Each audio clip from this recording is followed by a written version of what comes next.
Hello, ladies and gentlemen. This is Luke Johnson from the Humanities Teaching app, Noetic, and I am joined by Dr. Jonathan Cook, and we are going to discuss Herman Melville's Billy Budd today. So, where do we begin? It's been a moment since I've looked at this text. I've been preparing so many other seminars. I'm working on Brave New World and Kierkegaard and Pride and Prejudice. I guess maybe we should.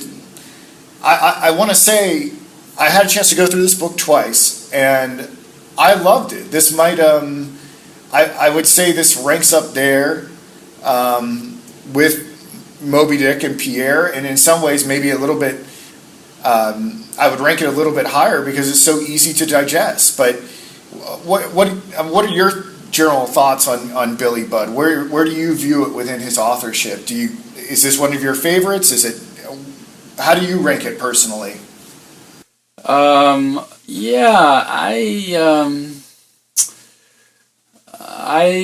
think when I first read it, I was struck, like a lot of other readers, by the sort of ponderousness of the style. It was sort of heavy going at first because the style has such a deliberate, weighty tone to it.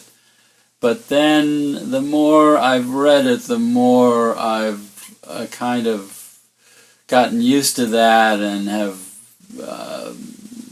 come to appreciate its merits and just sort of gotten into it on a deeper level. I mean, it's so odd because this book comes, written 30 years after Melville ostensibly gave up writing fiction. So he's kind of reinventing himself as a writer at this point, but he's drawing on many of the same same aesthetics and philosophical approach to fiction that he was working before, and of course he's fighting the same kind of moral battles that he was fighting throughout his earlier career as a writer, and dealing with this lingering problem of evil and the problem of Christianity at this point, which was kind of in decline.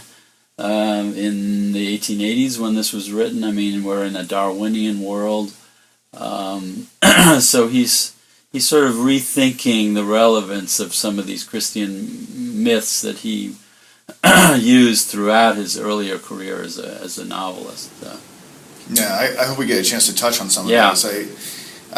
There's a lot of rich philosophical discussion in this book. And I was saying to Dr. Cook off air before we began that I had a familiarity with some of the general contours of this text via my work on Soren Kierkegaard. Many people look at the relationship between Captain Vere and Billy Budd to being something analogous between the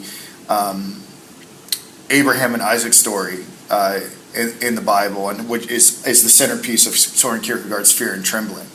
So for Kierkegaard fans, I think this would be something that you want to listen to so you have a greater understanding of that text when you wax philosophically about it. So maybe you can tell us a little bit about the composition of this text, how it came into being.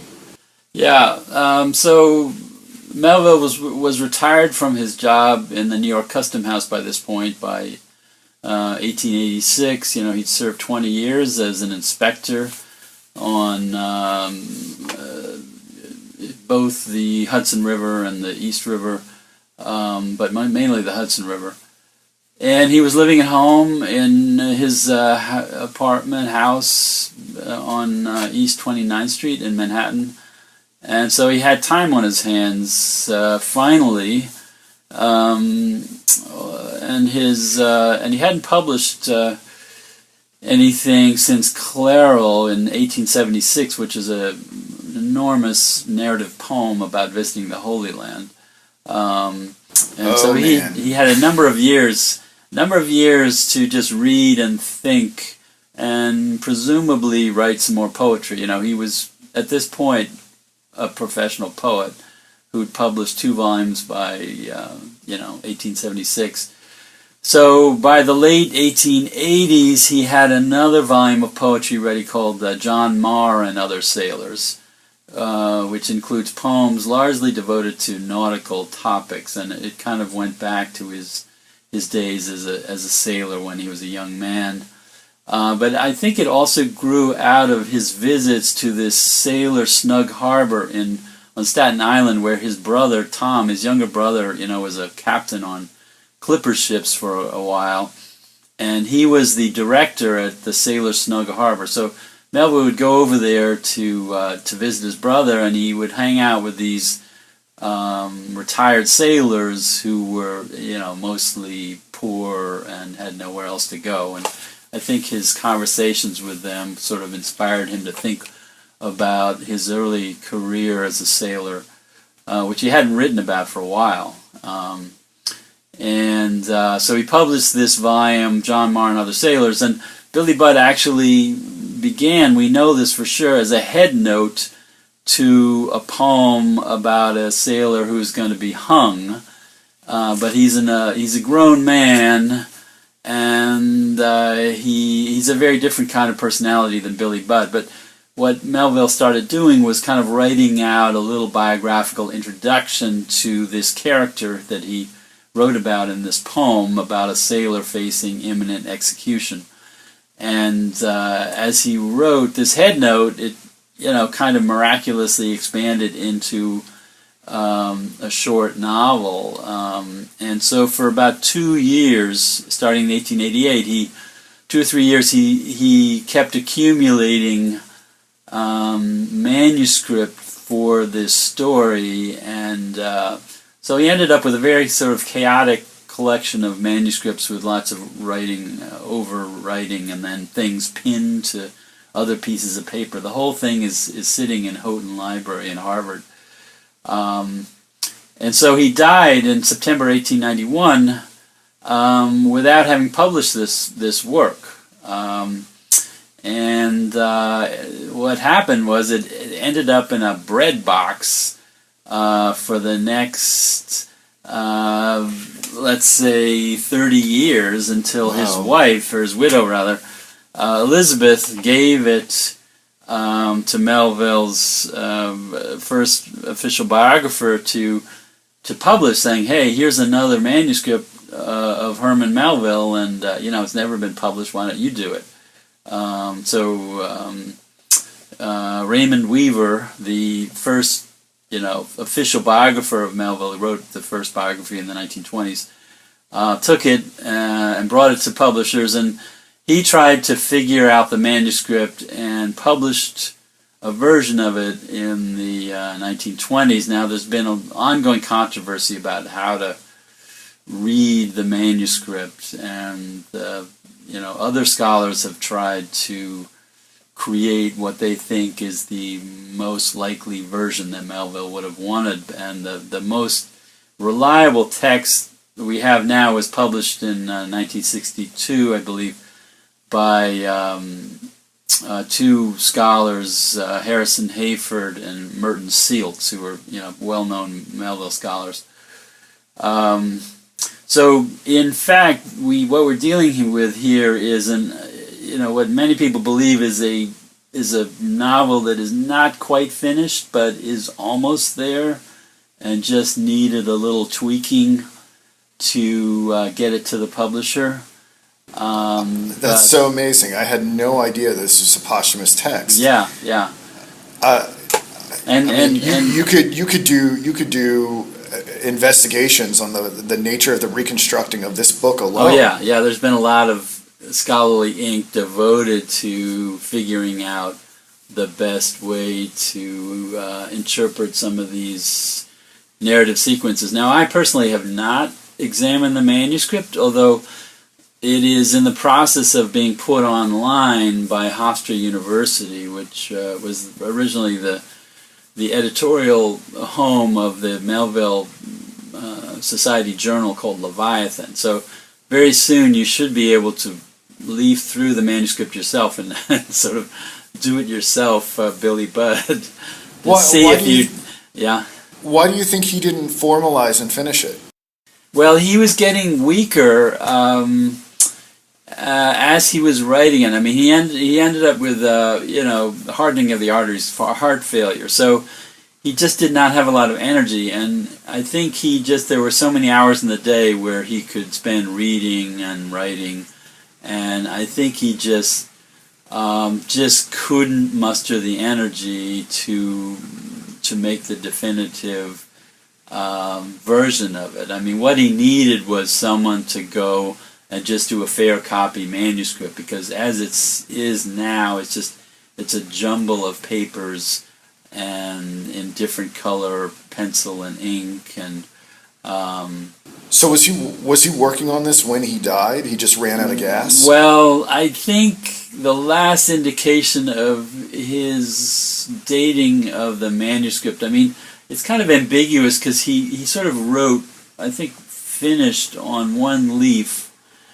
in spring of 1891, and he died, in September. So he probably thought he had the whole thing there as a narrative, and then he would go back and just polish a few portions of it. Do we know if he did anything else in that interval between the spring and September? Or?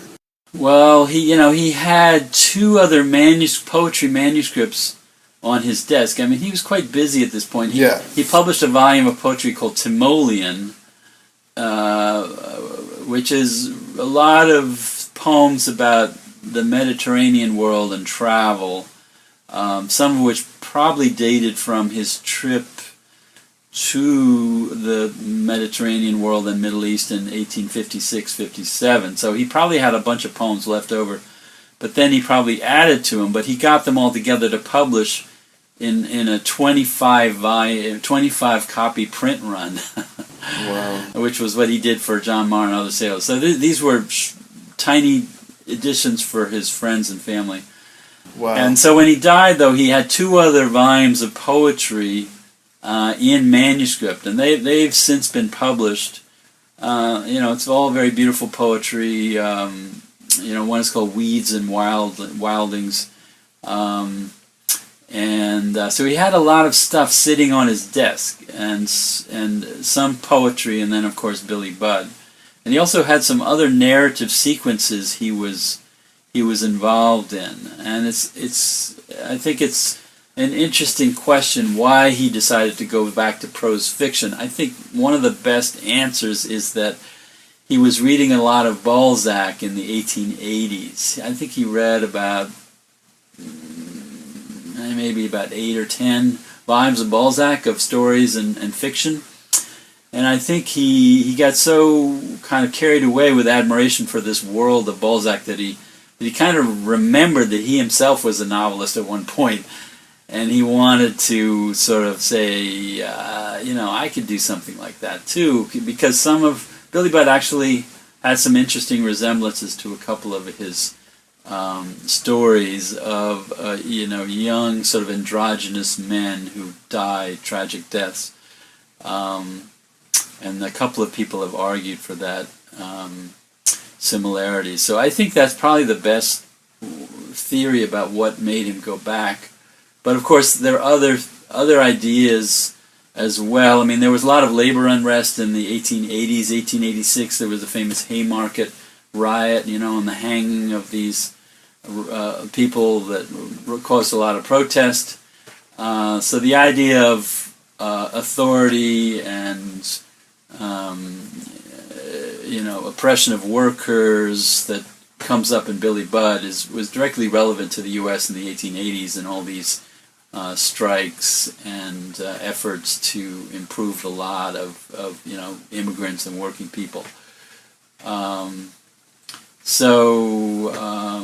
I find it all fascinating. I mean, there's so many other issues to get to. We should probably move to. Yeah. But I mean, really, like I said, we could do a whole episode just on this part of the construction of it. Yeah, exactly. I mean, the thing is that it doesn't read like a fractured or unfinished text. I mean, these scholars that you mentioned earlier made it very continuous. They've done a very good job, and you can study. There's actually an edition of their of the manuscript that they put out, as well as the finished text that they put together, published by the University of Chicago. So you can actually look at the original manuscript that they were piecing together in print. Yeah, it'll be exciting to compare the original to what they came up with. Yeah. So you mentioned earlier that one of the themes that was in Melville's fiction was this sort of heroic androgynous character, but were there any other sort of thematic continuities between Billy Budd and his earlier fiction? Yeah, well, the text that a lot of people point to is White Jacket, which he published in 1849, and it was about a sailor's experience, called White Jacket. That's his sort of pseudonym on a ship, U.S. battleship called the Neversink, traveling. It's a good name. Yeah, well, actually named after the Navesink Hills of New Jersey, but the Neversink, of course, reminds you of sort of naval legend and lore.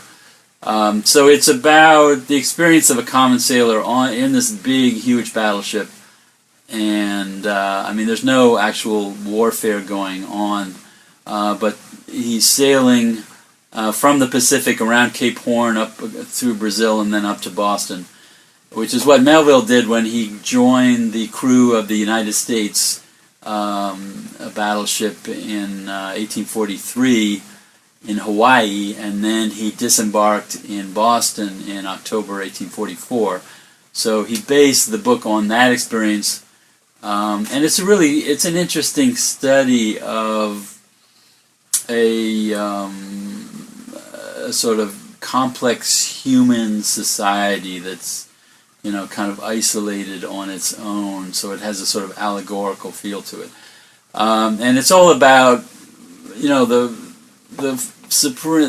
relationship between the officers and the enlisted men, because the officers at the time had absolute power over the men, and there was a constant stream of corporal punishment going on in the Navy.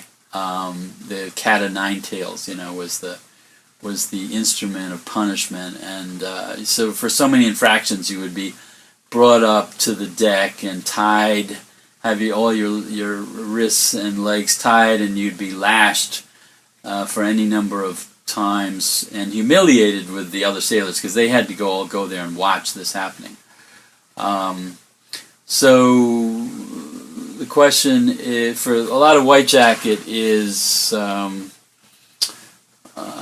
trying to figure out the proper relationship between authority and the common man on the ship, and just how something like an institutional vehicle like a battleship operates. So in Billy Budd you have the same issue of the agent of punishment, the master of arms John Claggart, who's going around threatening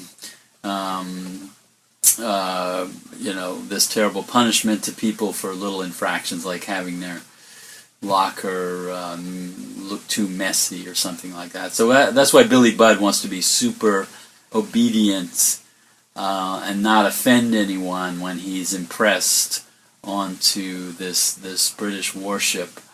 And then the basic plot of the novel, of course, involves the fact that he's accused of mutiny because he's been impressed onto the ship. They've had to take him from a merchant vessel to fill out the lineup of sailors needed to make this a workable military vehicle. So yeah, that's one of the main similarities, and but of course the climactic battle of good and evil shows up in so many books and so many of Melville's stories, and that is. But I'd say in Billy Budd, it's really sort of it assumes a sort of archetypal form in this confrontation of Billy and Claggart and Vere, at the end of the story. So it's like Melville took all of these longer narratives and sort of distilled them into this essential parable about how the human world is filled with injustice and evil, and it will never be perfect. We can never get to a place where we can say that, life is good all around. Everything hinges on dealing with the unpredictable and the contingent and the intrusion of life-threatening things into our lives, sort of. So anyway, that's a kind of roundabout answer, but yeah, and I think this sets up a good segue to kind of talk. I mean, you've given some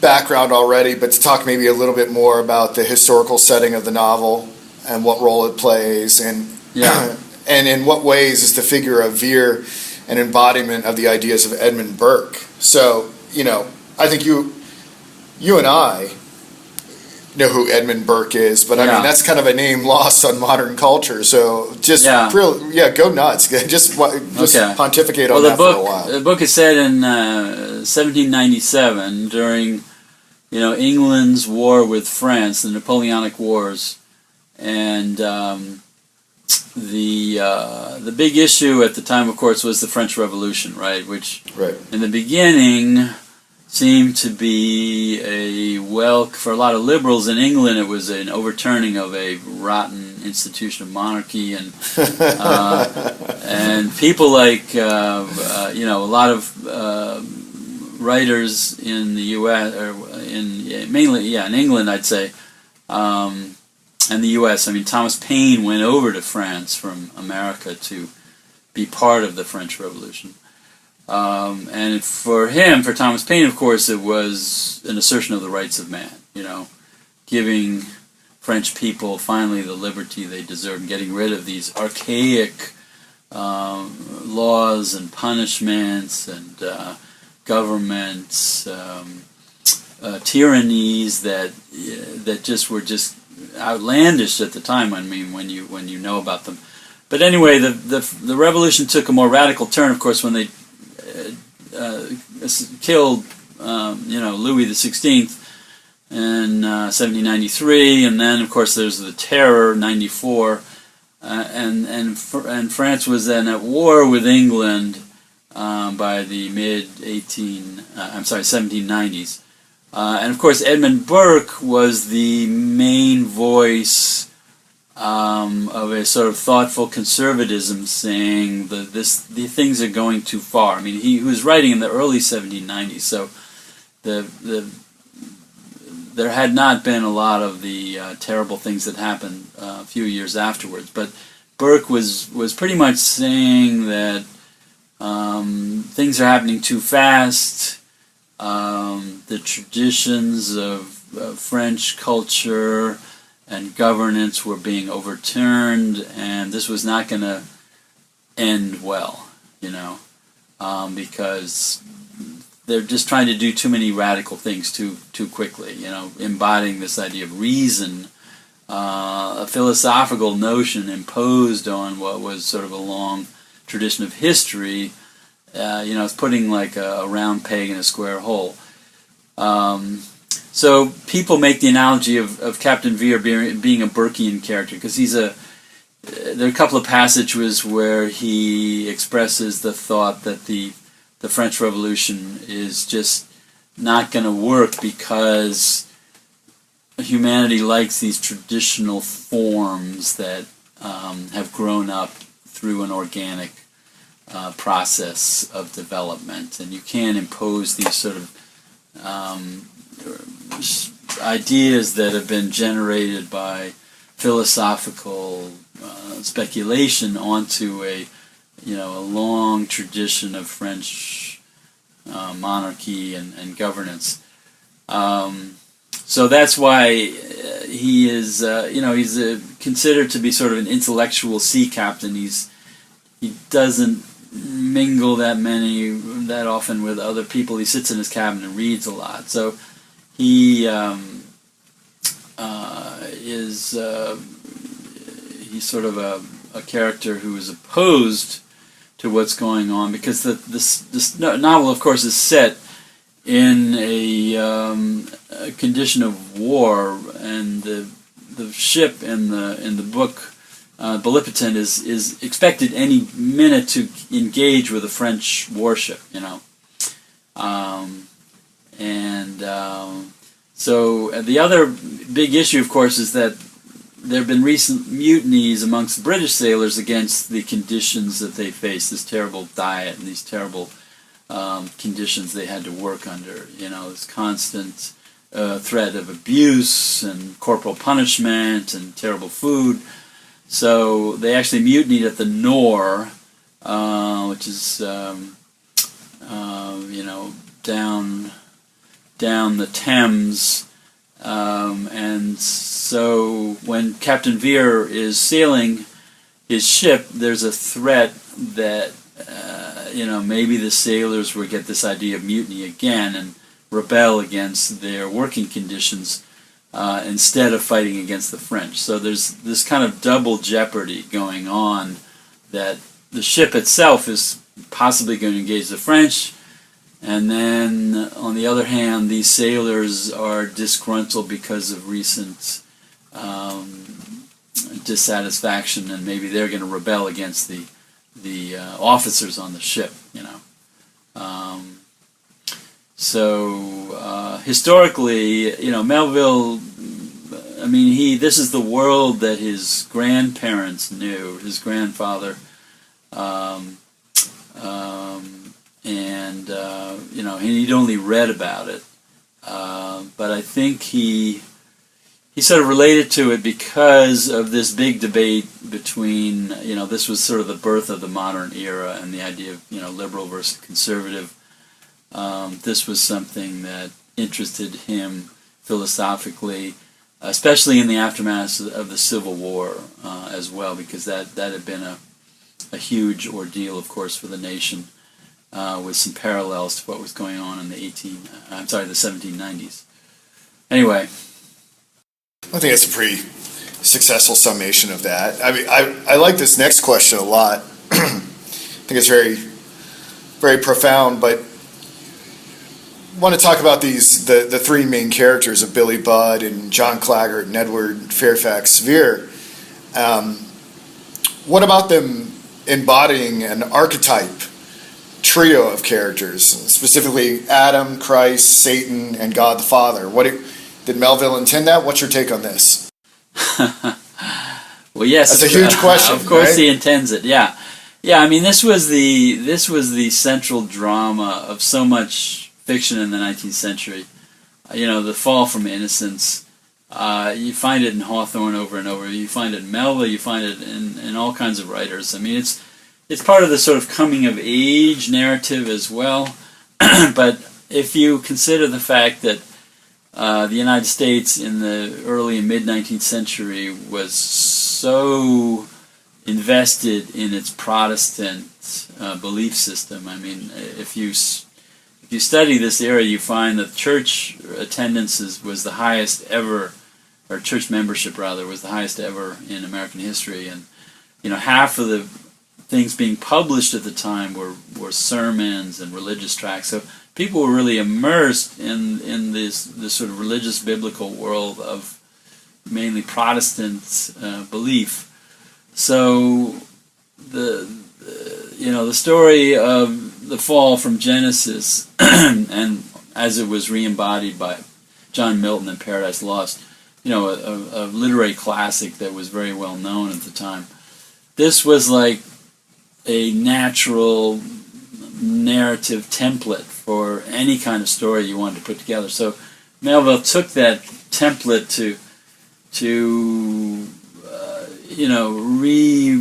recreate this story of human innocence confronting a sort of baffling source of evil and suffering a terrible defeat in the face of it, but then, you know, humanity trying to make sense of what happened afterwards. So you know, these are literary characters. You're not seeing really transparent allegory going on here. but you're seeing, hints here and there that this isn't yet another rehearsal of the story of the fall, combining elements of Genesis and Milton as well, because a lot of the envy that Claggart feels for Billy Budd as an exemplar of a sort of attractive young man, and innocent and good-natured, and doesn't have any kind of ill will towards anyone. And he's a very beautiful, sort of androgynous masculine figure. This intense admiration of Claggart, who's the master at arms, the chief disciplinary officer, causes this kind of sickly sense of envy that somehow he has to bring him down a peg. He has to do something to tarnish this guy, because it just makes Claggart look bad. He himself is hinted to be a figure who joined the British Navy to avoid imprisonment. He might have come from France originally as an exile, but there's something shady about Claggart, and his reaction to Billy Budd is really a classic example of someone who is envious and insecure and just hates it when other people look better than they do. Very human emotion, but it's really what surprises me is that a lot of readers don't see this as a classic sociopath. Everyone thinks, well, maybe he must be gay and he must be in love with Billy Budd. He wants to have sex with him, but he can't because he's an officer. But I really think that it's just a basic psychodrama of this type of character. And if you go out there and read the literature, this is a classic sociopath who just ruins people by having no conscience. Who just acts on their emotions of resentment and envy, and is very, very cleverly devious in doing it. And so they're, in normal circumstances, you might think they're crazy. I mean, they should be institutionalized, but they survive out there. You find them, in business. You find them all over the place. The heads we of have government. one. You have them with the heads of government. Hey everyone, it's Luke. Sorry for that editing clip. We had a computer malfunction, so we'll pick up where we left off. What were we last talking about? I think we were talking about how psychopaths run the world. Claggart, yes, exactly. So we were talking about the main characters, Billy Budd. If you look at him, he is this representative, innocent young man. I mean, there are several allusions to the figure of Adam and the Garden of Eden, when he gets on this ship with Claggart, he goes from a merchant to a naval vessel. He's entering sort of a fallen world, and it's kind of a matter of time before he sort of confronts a situation where he is forced to do something that tarnishes his innocence somehow. Yeah, he doesn't fit into it. This is what I like about Billy Budd, it's interesting that you compared him to Adam, right? Because he does have a speech impediment, right? He's not exactly even fully linguistically integrated into this world.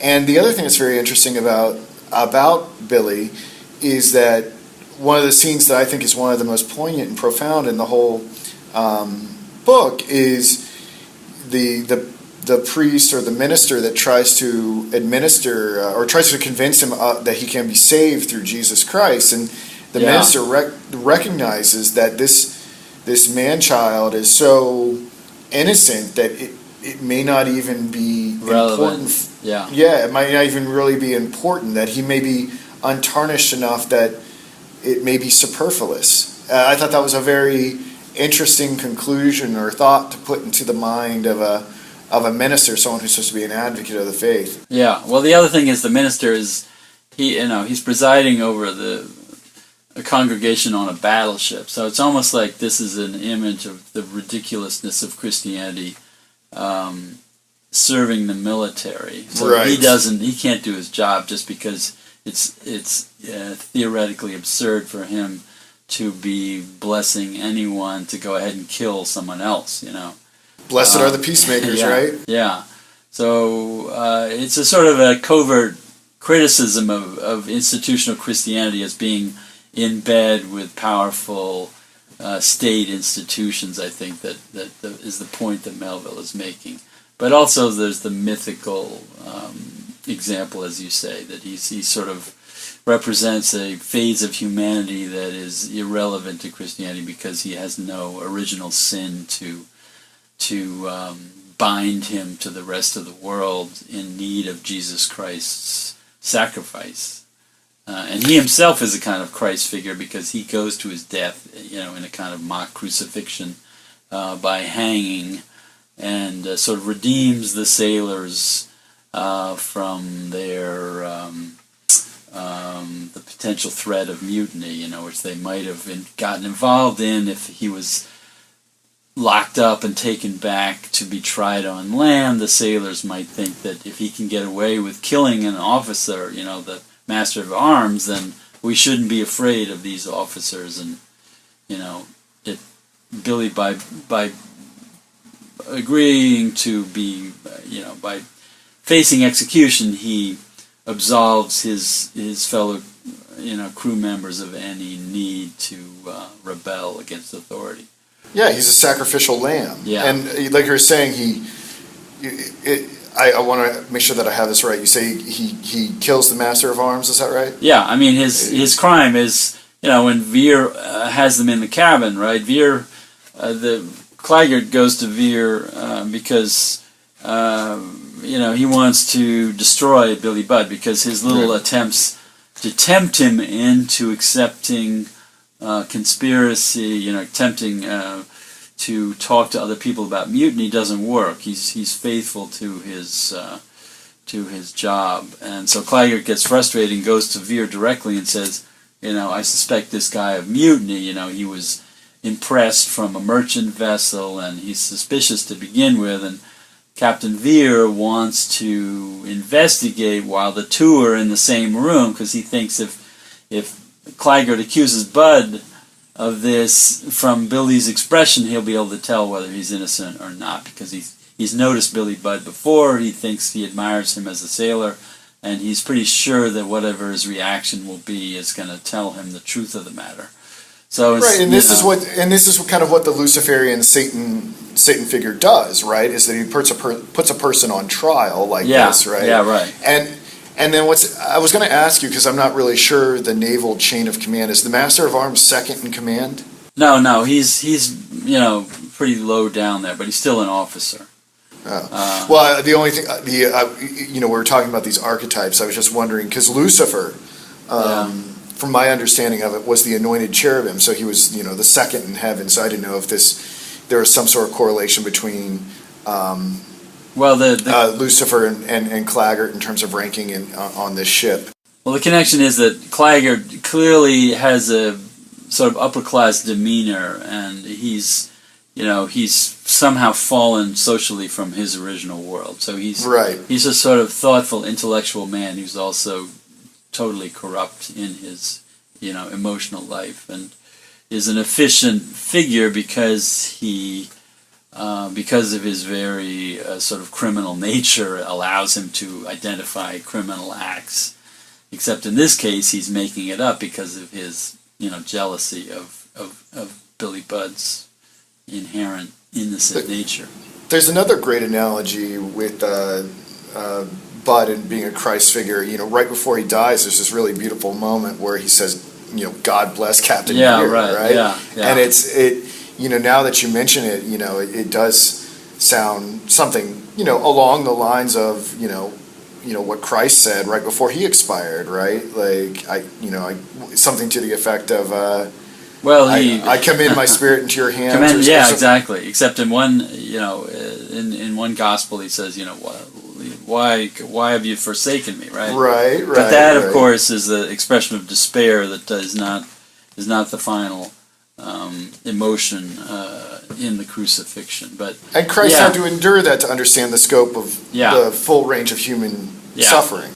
So if you look at the last chapter or two before Billy's execution, you see a lot of imagery involved in making you think of the last day of Christ. The Garden of Gethsemane. The minister who goes to talk to him, he kisses him on the cheek. It's kind of like a Judas kiss of betrayal, even though he's the minister. And the execution scene, you have the atmospherics that sort of take you to the scene of the tomb being rolled aside and the angel, saying, Christ is not here. He's not. He's risen to heaven. So you have a sort of secularized version of the Christ story in the ends that came very quickly, easily to Melville because he knew the story so well. What about does Vere? If we're playing with these archetypes, and if Vere is Yahweh or the Father, how I think we've made a pretty strong case that Billy Budd is this Christ archetype, but how would we make the case that Vere is the Father, and that who identifies with his Son? Well, the interesting thing is that we have at a certain point, it's almost as though it says that Christ could be Vere's son because the age is correct, and that Billy looks like he has aristocratic blood. And so there's this sort of hint that there's sort of a symbolic father-son relationship. And, as far as his judgeship goes, if you talk about Edward Fairfax Vere, Fairfax Vere, the idea of fairness is the quality you should see in a judge, and the idea of Vere being, related to the idea of truth, Verus. So his name sort of gives him a sort of de facto judicial identity, and of course this sort of situation takes us into many Old Testament scenes where God is making judgments, especially in the book of Job, of course, where Job comes to God the Father as the sort of roving accuser. He wasn't the Satan, the devil at that point, or the Satan figure at that point, goes to Yahweh and says, have you thought about this guy, Job? Is he really as devout? He's not really as devout as you think he is, because he's just being good because you're giving him nice things as a reward. But if you didn't reward him, he wouldn't really care about you. So this archetypal scene of bringing someone to God's attention as a potential evildoer is found in the book of Job, and I think Melville, who knew that book so well, was sort of drawing on that, especially since the Satan figure in the book of Job is not the figure he is in the New Testament. He is more of a sort of roving attorney, accuser, prosecutor of sin. He wasn't, a figure of evil per se, except as an accuser. That was his original name. Satan is where it comes from. Well, my reading of Job, we don't need to get into the weeds of theology, but God abandons Job so that Satan can do whatever he wants. Yeah. So he does more than... Yeah, right. The question is, he's the one actually inflicting the harm on Job. It's not God. God allows it. Right, God allows it. Well, there's certainly been lots of accusations against Vere as a character. A lot of contemporary readers think of him as just ordering this execution for no reason. He didn't have to do it. He could have sailed back. Technically, he should have held the guy for trial in a more suitable setting, right?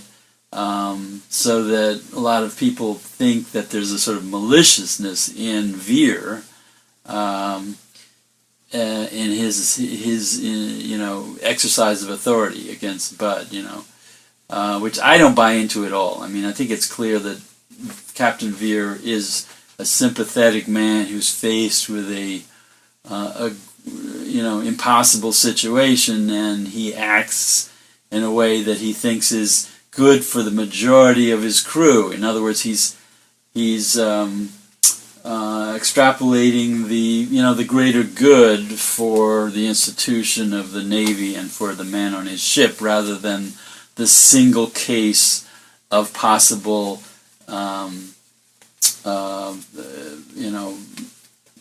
injustice to this one figure that he feels he has to execute, right? So he's kind of weighing the odds, morally speaking, and then doing what he thinks is for the good of the majority of the ship. Do you really think these were his only two options? Do you really think he was presented with an either or? I mean, I don't understand, and maybe this feeds into the next question. I mean, we've covered our questions 5 through or 4 through 7 or something like that.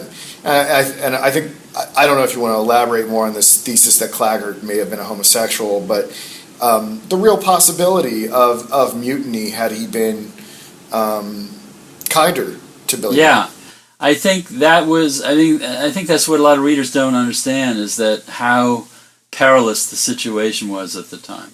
Yeah, can you maybe dramatize that for us? Because it does seem, I think, from a modern perspective, that it was just such a tragic waste of a life. Yeah. Well, it was, but maybe we can understand the ambiguity of the situation a little bit better. I think there's this particular episode, the Summers Mutiny case of 1842, that involved Melville's cousin, Gert Gansford. Yeah. Well, that was, I mean, a lot of people think that must have been some kind of partial inspiration for the story, because it's another story of summary justice on a ship of a young man who many people thought was innocent. But of course, there are a lot of very significant differences. And, Melville knew this incident well. His cousin, Gert Gansford, was lieutenant on this ship, the Summers. It was a training brig where midshipmen would go out for their training, or young sailors would go out, because there was no West Point at that time. In fact, West Point was partly founded shortly after this incident because of the very nature of what happened. So this ship, the Summers, went out on a cruise in the fall of 1842. They went over to Africa, cruised around, and one of the midshipmen, a guy named Philip Spencer, who happened to be the son of the Secretary of War back in Washington, was acting strange. I mean, he was kind of a ne'er-do-well to begin with. He'd had some incidents in his past that showed that he was almost mentally unstable, and he got into some secret communications with some other men on the ship, and the idea is that they would mutiny and become pirates. It was kind of an adolescent fantasy, because so many of the crew on the ship, over 100, were teenagers. So they took it as they probably were intrigued by this idea. But this guy Philip Spencer, he got 2 other people to sort of be his ringleaders, and he started and he apparently interviewed a sailor saying, "Hey, we're going to kill all the officers and take over the ship and become pirates, and we're going to hang out on the island of Pines, the Isle of Pines, which is just off of Cuba, as part of Cuba now." And it was at one point it was a pirate hangout in the 18th century. So it was a fantasy that they took seriously on the ship, because as soon as Philip Spencer told this other guy, he told Gert Gansford all about it, and that set in motion the process of trying to figure out if it was really true. And what they did was they imprisoned, or they put him in irons, Philip Spencer and these 2 other guys. And this very small number of officers were trying to deal with a situation where they didn't know how many of the rest of the crew had signed on to this idea of mutiny and piracy. So it was kind of a terrifying time for them, for a day or two, where they were trying to get more information by these guys by holding them in chains, and yet the ship was so small that they couldn't totally isolate themselves from the other crew members, and they were terrified the other crew members were going to fight to release them and then kill the officers. So what they did was the officer of the ship, a guy named Alexander Slidell Mackenzie, who came from a famous naval family, he and his officers had a sort of drumhead court, just like in Billy Budd, and decided they would hang the three main culprits as a way to set an example and to snuff out this idea of mutiny. And plus they thought that they already had incriminating evidence from Philip Spencer to make this work, and the question was, the alternative would be to sail 2 or 3 days into a port where they could take them off the ship and have them tried, on land or impounded, in a port.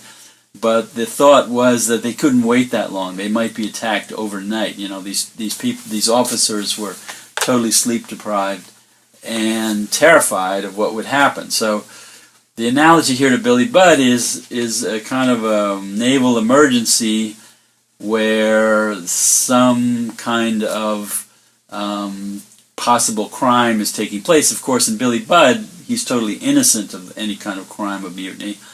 On the Summers, of course, Philip Spencer was almost certainly guilty of fomenting mutiny. But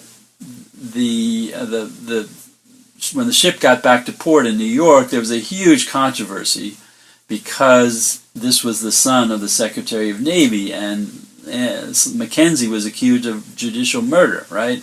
So he had to face a court-martial and was exonerated. But the whole case was a huge controversy in late 1842, 1843. And Melville, of course, knew about it and mentioned it in White Jacket. He was at sea himself when all this happened. But he, of course, must have heard all the full story from his cousin Gert Gansevoort, and we don't know when exactly that conversation would have happened. But Melville, knew this story well, and there were some articles in the 1880s about the Summers Mutiny that he might have read in magazines, 2 articles. So it might have aroused his attention and gave details that he didn't know about.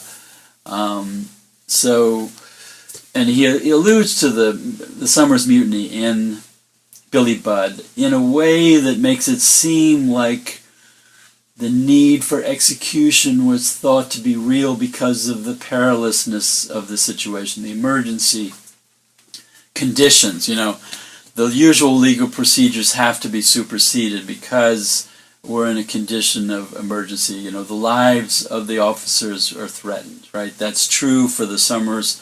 And for Captain Vere, he might have thought that his ship was at risk of possible mutiny if he merely put this killer of an officer in the brig. Maybe they think, well, he's a weakling and we can do what we want. We got our way when we mutinied with the Nore, and maybe we can do this again with this guy because he's not exercising his full power as captain.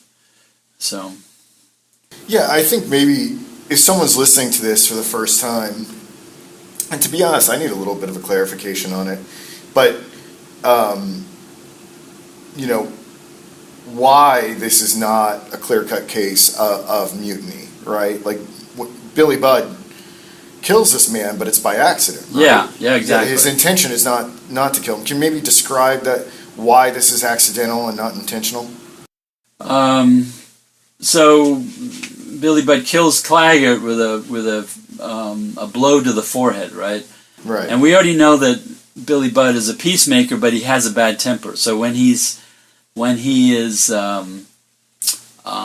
when it's described that when he's breaking up a fight on his original merchant vessel, that he beat up a guy who was out of control. So he's very physically strong, and he's not going to sit by when his physical intervention can stop something bad from happening. He's not. He's a very muscular guy. So when Billy hears the accusation from Claggart, right, the problem is he can't reply to him because he's stuttering. He's got a speech impediment, right? And so he's so humiliated and frustrated at this accusation that he just blindly puts his fist out against Claggart and kills him, because he aims a blow right to his head. It causes probably a massive cranial disruption. So he's basically killed an officer, which is a crime. Right, but he wasn't trying to set up insurrection. It was kind of, it was almost, we don't want to justify right, but murder, he's been, but it was almost an extension of his, of his speech impediment and not being able to properly vocalize he couldn't defend himself verbally, and so the automatic systems of the body took over. Right, but on the other hand, he has been accused of fomenting mutiny, right, from Claggart, and everyone knows that he was an impressed man, so that there's sort of a shadow over him because he hasn't defended himself effectively against Claggart. All he's done is killed him, right? So he hasn't even said how this issue might have come up. Vere has to imagine something evil about Claggart to know why he might have forced Bud to come down to be confronted with this charge.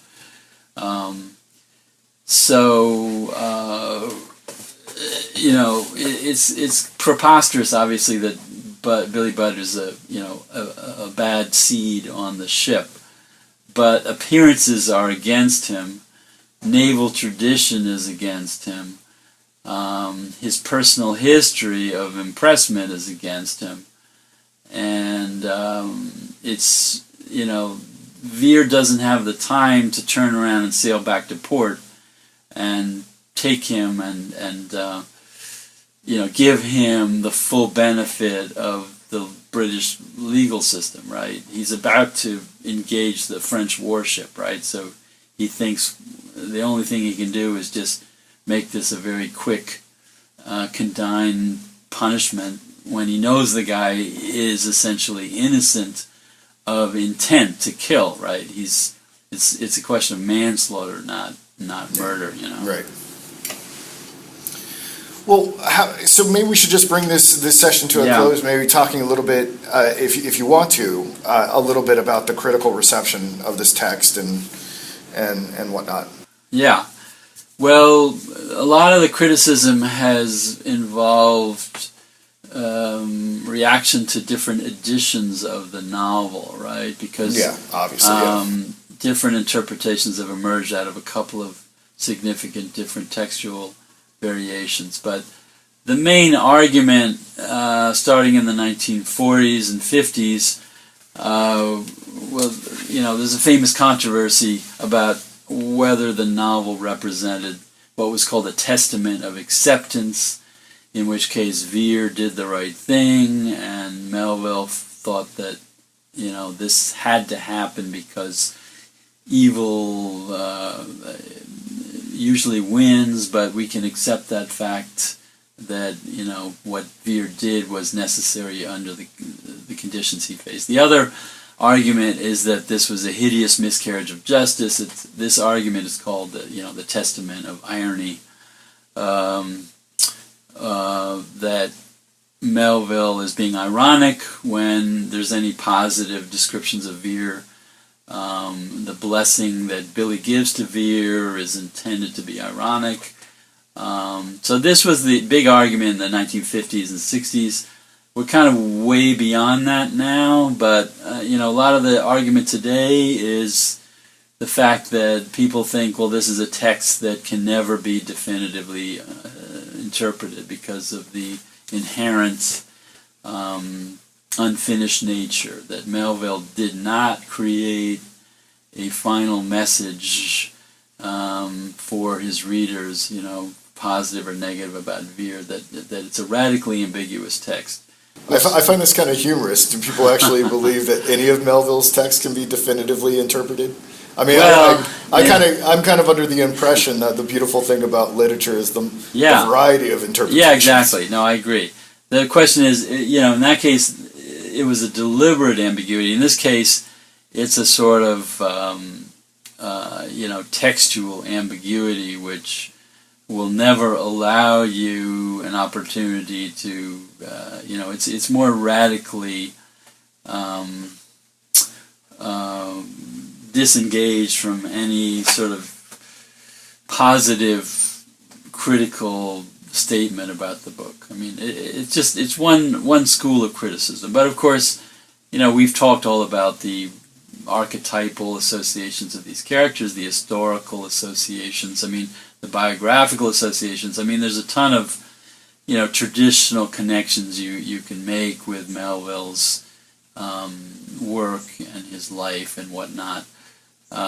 So it's just that in some senses there's some issues that you can't really definitively judge because there was no final vetting of this manuscript, no final revision that sort of pulled some loose ends together. There are a few places where people see sort of paradoxes that might have been resolved, or contradictions or whatnot.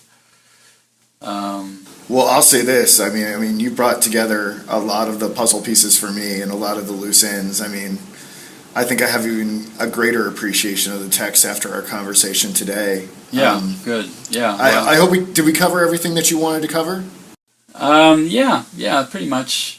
Well, yeah, I thought it was a great session. Yeah. I think it was. It's just absolutely incredible the authority that you bring to these conversations about these texts. Well, I hope I demonstrate that with the Kierkegaard stuff. Maybe one day, maybe. So. Well, yeah, and the great thing about Billy Budd is, you can read it in one sitting. So it's a book that you can reread many times and still continue to think about, and especially for people who are interested in law and literature. It's like the text for everyone who likes to study the intersection of those two fields. It's a popular area of study for academic critics today. Cool. Well, let's bring this to a close, and we will be back soon. We're going to negotiate off air, but we're going to be talking about Dr. Cook's book next week. Do you want to tell people where they can find your book if they want to prepare for the seminar? Yeah. Okay. Well, my book, Inscrutable Malice, Northern Illinois University Press. It's you can get it on Amazon. Yeah, get it on Amazon. Yeah, it's in print, very much available. It's only in hardback, but it's not outrageously expensive online. So it's a beautiful book. I can't wait to read it. Yeah. So we'll be back shortly with a discussion of Dr. Cook's book. Thank you so much. Sure. See you.